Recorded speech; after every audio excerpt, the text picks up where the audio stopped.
as well. So my presentation is titled that everybody can be a data scientist. So that's my big sort of pitch to the group here, that instead of thinking of this whole topic as somebody else's job or somebody else's trouble, I think there are things that we can do and a certain change in approach that we can bring in that will allow us to tap into whatever value there is in data. So that's my purpose. Feel free to, the presentation is a very generic thoughts, and feel free to sort of ask any questions or any thoughts that you might have. But let's jump in. Yes, Aman? Yes, sure.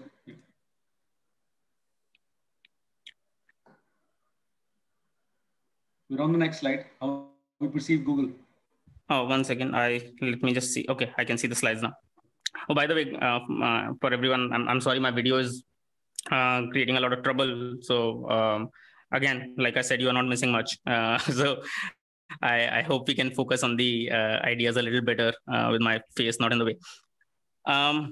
So this is one thing I wanted to use as a conversation starter and sort of say that we think of Google in a certain way. We think Google has invented some amazing things, and we are just the consumer of those things. So personally, I consume their news feed on my Android phone, and I find how good it is in terms of targeting me, that I look for, let's say, washing machines, and for the next 3 days, Google knows sort of that I'm interested in washing machines, and it keeps chasing me with that sort of insight.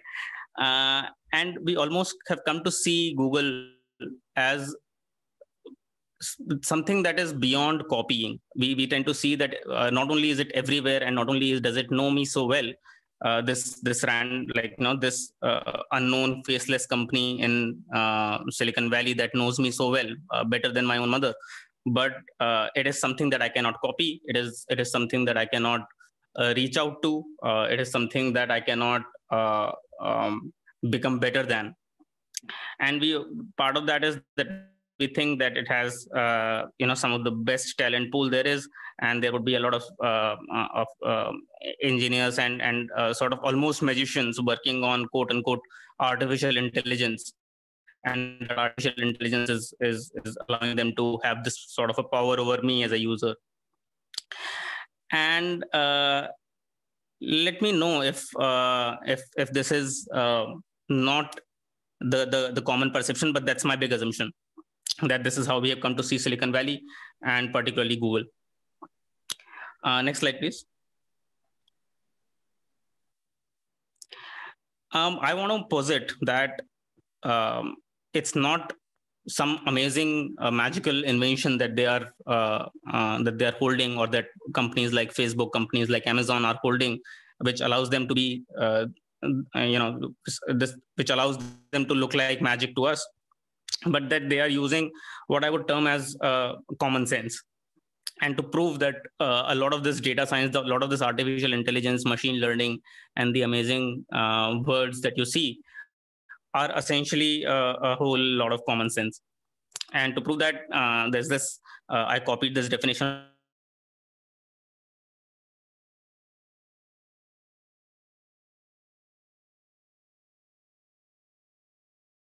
of Wikipedia, so you can confirm. And so what this Wikipedia definition of data science says is that it's a scientific methods, process, algorithm, systems, things we are all familiar with, right? To extract knowledge and insights from structural and unstructured data. So it is essentially this, that when an HR manager decides that, oh, I have these 3 candidates, let me take a look at their LinkedIn, but also let me take a look at their Instagram to decide who I want to call for an interview first. This is what he or she is doing. She's using a process or a system to extract insight about these candidates from whatever unstructured or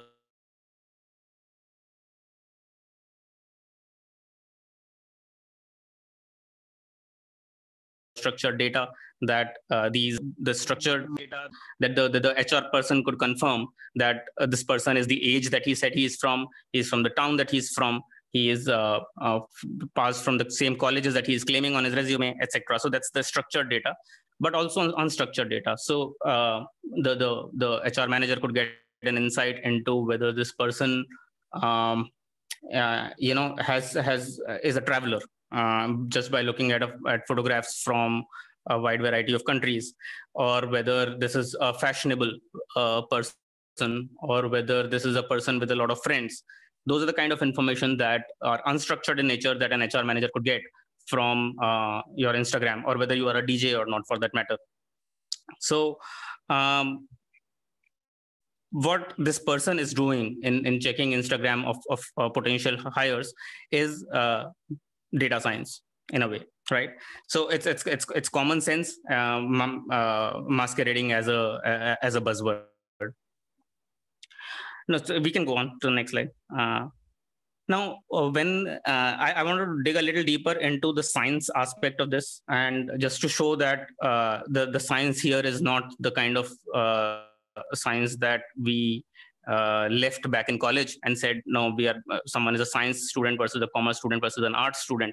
Rather than that, this is the word science used here is in the most broadest possible manner, and this is like the scientific process that we all sort of learned in school.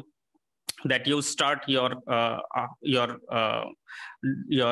discovery with a question, and you say, here I have an example of how can I retain more customers, or which candidate should I hire, and you form a hypothesis that I will hire the candidate who has the best social profile, because I will want to have that person work on social media for my own company, and it will be better if he knows it, right? So then you predict that a person who has a better social media profile will do a better job, or you say, if I reduce my price, monthly retention will increase.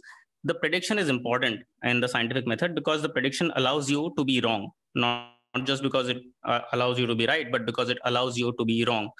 And the way you can be and the purpose of scientific inquiry is to be proven wrong. And as a data scientist, this is what I sort of tell people a lot, that they shouldn't make assumptions that they want to come true, right? They should make assumptions that can be proven wrong, and that's what this prediction piece involves. In order to test this prediction, you bring about the conditions. So you, for example, in this pricing example, you reduce the price and you see what happens to your retention. In the Instagram example, you hire a few people and you see if your assumption was correct or not. So the cost of experimentation, cost of testing could be very high or could be very low. As data scientists, we try and do experiments which are low cost and give the most amount of knowledge for the least amount of money. But all data oriented scientists essentially are running experiments. So Google runs a lot of experiments, and I think one of the big things that Google, Facebook, or Flipkart for that matter have been able to do is to set up a machinery that runs experiments. And Facebook is very famous for it. That Facebook, in its early days in 2000, I think 7 or so, 2007 and 8, it was renowned in the insider circles to be able to run an experiment in 20 minutes. So if they wanted to see if you would click this particular button or not on their website, they could set that up and run it and collect the results all in 20 minutes and decide whether the button should be there or somewhere else. So that's how they were able to iterate really fast and make this really addictive thing that we all use. So testing after you make a prediction. And finally, you have to analyze, which is this entire business analysis and data analysis and data scientist industry all about. That someone has to then apply a little bit of statistics. I think personally, I don't think it's rocket science, while it's sort of advertised to be. But someone has to do the analysis and say if what story are the numbers telling, and whether that story is believable, or does it meet common sense rather than just some math. And the key thing about this process that I want to highlight for all of us here is that all scientists who run this process, starting from Archimedes, Galileo, Newton, and Stephen Hawking.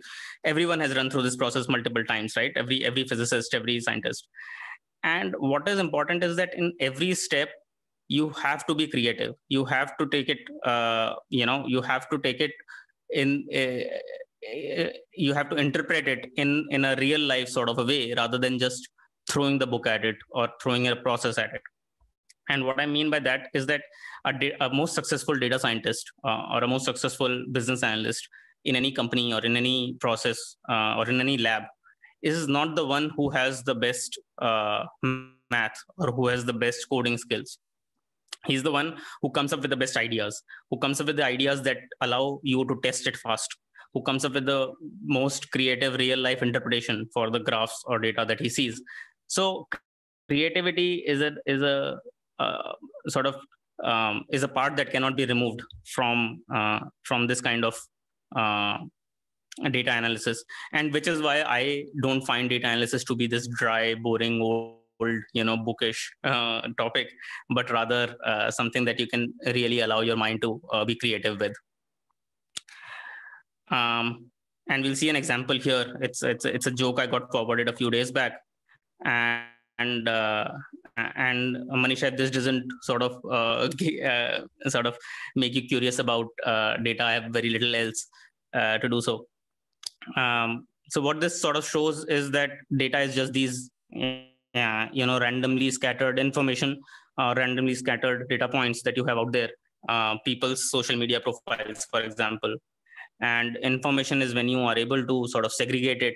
In this case, someone has colored some of these green, and that's when you are sort of taking data and converting it into information. You are saying that something is some borrower will pay my loan or not, some candidate on social media will be a better hire or not, some customer will get retained or not, and you are trying to sort of find information in that data. Now, knowledge, according to this, knowledge is about being able to interconnect this information. So if you say that if I reduce prices, retention goes up, that's kind of some sort of a knowledge you are generating when you're able to do that. Insight is one step further. Insight essentially allows you to play around with it. Insight is what allows you to, or these companies to sort of send us notifications knowing that we will open that notification, or to change our behavior in certain ways. So you might have seen that Gmail has a prediction feature now that it tries to complete your sentences. And that's based on the insight that if you are typing, let me get back, then the next thing that you are going to type is to you, right? That kind of a thing. So that's the kind of insight that a lot of these AI ML engines use, that go beyond knowledge and sort of try and connect disconnected pieces of information. And of course, after that, the wisdom is, I think, no current machine, including Google's AI or Amazon's AI or IBM's AI, none of them have been able to reach this point, which is to be able to connect these pieces of insight in an automated fashion to the extent where it can make those connections with a sort of a causal relationship. Right, the insights that these machines currently have is essentially statistical in nature, that I have noticed in the past that such and such thing has happened if such and such other thing has happened, but they don't know why that's the case. They don't know what if that is not the case, or what other three things it could be connected to. So that's the part where wisdom sort of needs to come in, and that's where I ask my sort of the companies that I work with to sort of operate, that you can automate the first 4 steps, you can build better and better algorithms, but finally the 5th step, which is to be wise using data, is something that is a very human human activity that must be done by not just a person, in fact, but by a team that's working on that problem. And the last one is just a joke, so we can let that be. Any questions so far? Is that really a joke? I was getting inspired by that unicorn. Like, data can be modulated to do dreams to make dreams come true. Actually, I was taking it like a serious thing to do. Yeah, I mean, I think it's a joke, but probably it's not a very funny joke because people misuse it all the time, and people show us. See, the thing is, and the most prominent example of that is the stock market and the GDP growth, right? We all know that it should have looked like the fifth panel here, that we know there should be a relationship between GDP growth and market, where the market stands at. And people connect it in all sorts of different ways than the way it should be connected. So looks like a unicorn to me. Sankalp, I had a question as well. Oh, sorry. Sorry. So please go ahead. I'll wait. Okay, sure. So Saksham, so for us as say data scientists, there would be a sample size that would give us some sort of an early indicator towards the problem in the prediction that we are trying to figure out if it's true or not, right?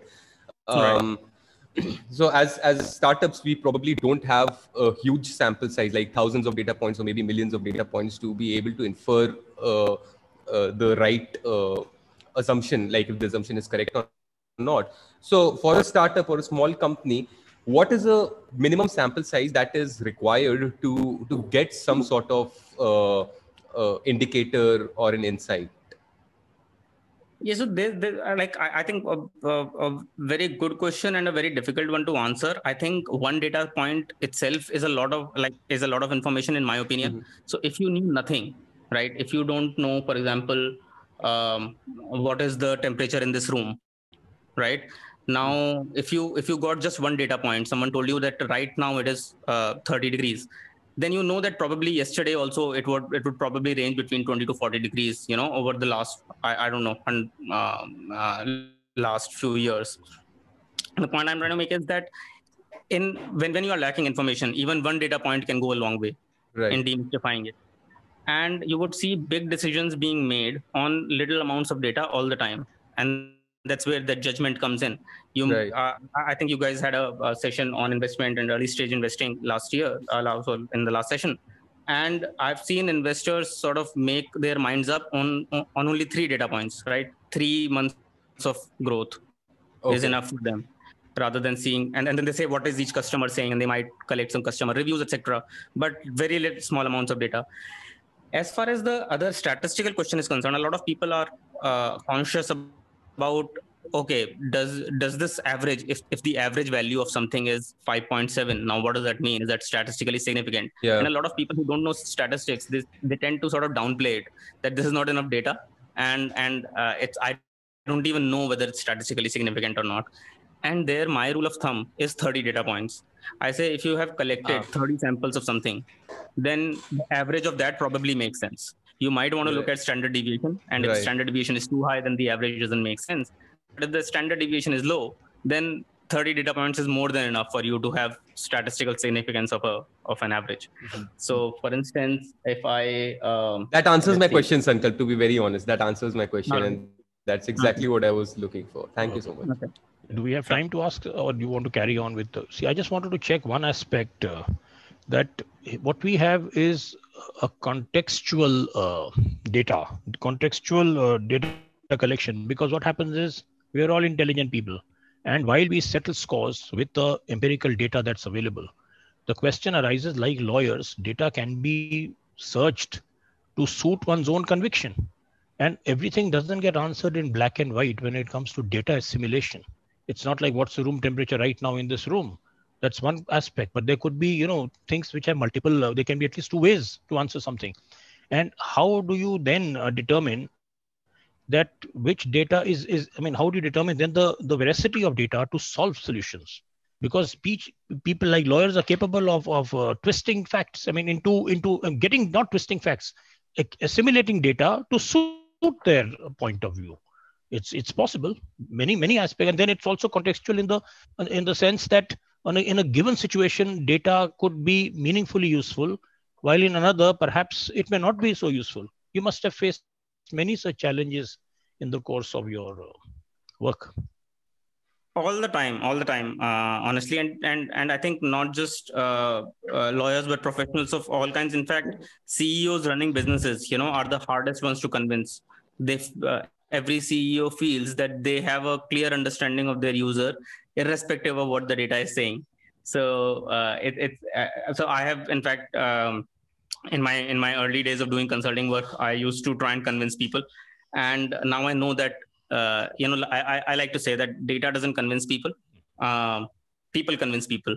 That's right. If you are armed with data and you are a trustworthy person, only then that data is useful for you. And data can be used to become a trustworthy person. But if you're not a trustworthy person for the listener, then he's not going to just take your facts on their face value, especially in this Trumpian world that we are living in. So data doesn't matter except for you.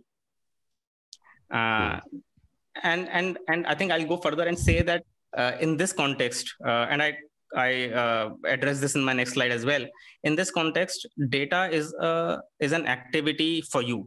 It's like reading the Gita. If you were to read the Gita and tell others about it, they might not get any better sense of it than before. The reading of the Gita is for you and for you to live your life and make your decisions. The same is the case with analysis. So you can sort of set up a team and make the team do the analysis for you. But frankly, data interpretation is just for you yourself to become a better decision maker and become a more scientific person, rather than something to convince other people with. Yes. Thank you, Saksham. Got the point. Sure. I think the conspiracy theory is where the data gets creative.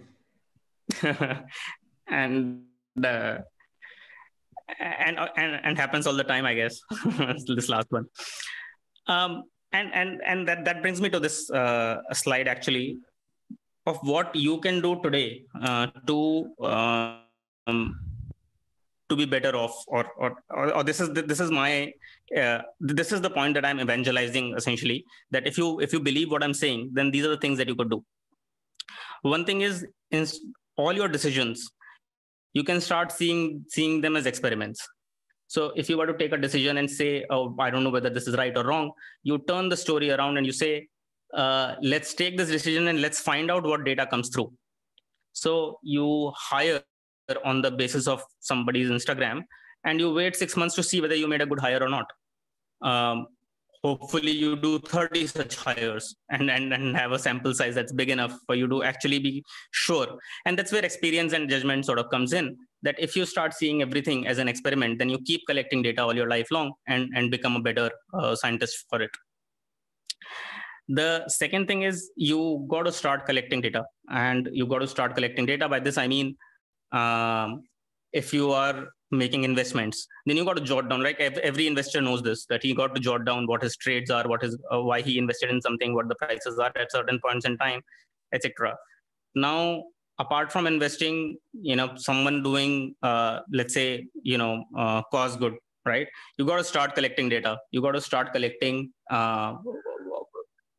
results from your experiment. So you talk to people about, let's say, starting up something, and you actually write down the information about who agreed and who did not agree, so that you know that the next time you're going to ask someone for something, you will be targeting them better.